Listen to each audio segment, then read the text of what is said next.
sel de la terre. Vous êtes le sel de la terre. C'est quoi le sel? Le sel, comme vous le savez, et on le connaît aujourd'hui comme cela, pour celui qui donne du goût à la sauce, qui revalorise les aliments.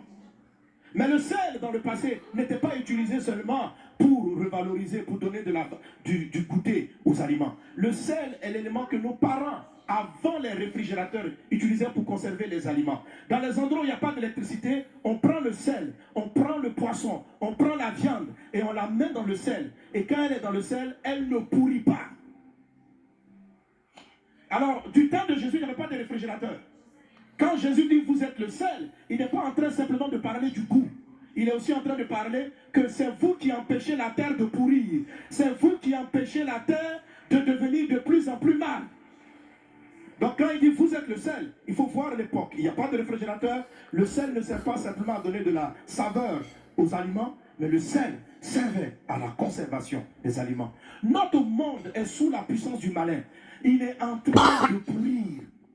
Jésus dit, si le sel perd sa saveur, avec quoi la lui rendra-t-on? C'est-à-dire que si le sel ne permet pas, si le sel n'arrive pas à arrêter la putréfaction d'une nation, c'est que l'Église est inutile. Si malgré la présence des chrétiens, le mal devient de plus en plus, au lieu de vous plaindre, quand nous nous plaignons des politiciens, Dieu se plaint de nous. Les politiciens qui ne connaissent pas Jésus sont ce qu'ils sont. Ils vont faire la pourriture. Ce n'est pas lui le sel, c'est toi.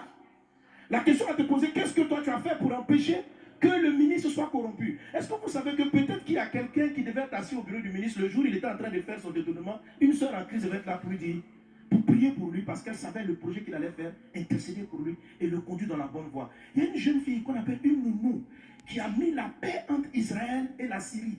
Elle a simplement dit à son patron, dans cet ouvrage Les 12 portes, j'exprime même qu'une servante à la maison a une porte d'influence. Un chauffeur de voiture a une porte d'influence. Il faut une onction de Dieu